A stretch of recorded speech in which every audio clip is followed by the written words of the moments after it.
Tensions are escalating at a time when the US has already squeezed funds for Palestinian refugees. The US is asking the Palestinians to fall in line or suffer. The United Nations Relief and Work Agency for Palestine Refugees is depending on support from countries such as India to continue its work in the region. Daniele Pagani brings you more on this story.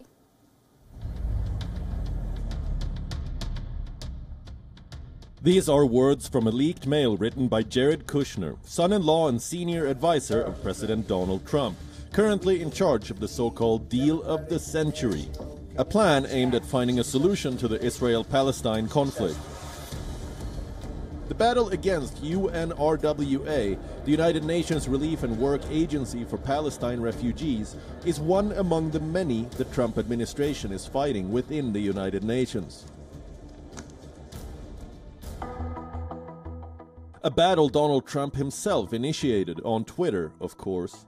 The US administration had been UNRWA's largest donor for years, but Washington has decided to slash its funds from $365 million to $65 million.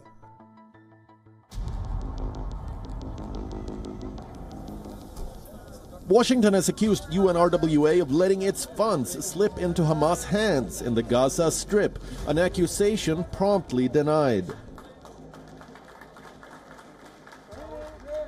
Get money to serve the Palestine refugees. We do not get money to serve Hamas. So I have had absolutely no reports, no evidence that any of the resources we have get diverted to Hamas. We use them to run our services for 1.3 million refugees.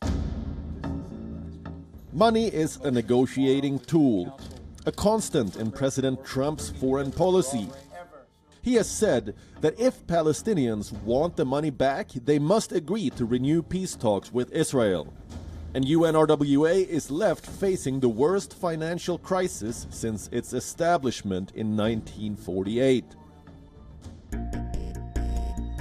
UNRWA provides aid to 4.5 million Palestinian refugees scattered in Lebanon, Jordan, Syria, the West Bank and Gaza.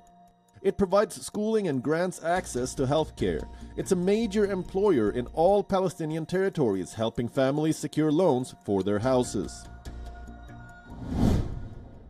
We now have a situation where education, the school system of UNRWA, is facing an existential threat. It may be that we don't have enough money to open our schools for 535,000 children, not just in the occupied Palestinian territory, Gaza and the West Bank, including East Jerusalem, but also in Syria, Lebanon and Jordan. The UN launched an emergency call, requesting other countries to increase their donations.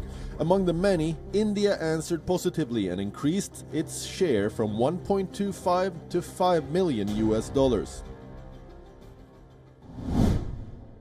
We're extremely grateful to the government and the people of India for supporting UNRWA's work so generously, and also to supporting the Palestine refugees we serve, 5.3 million of the most disadvantaged people on our planet.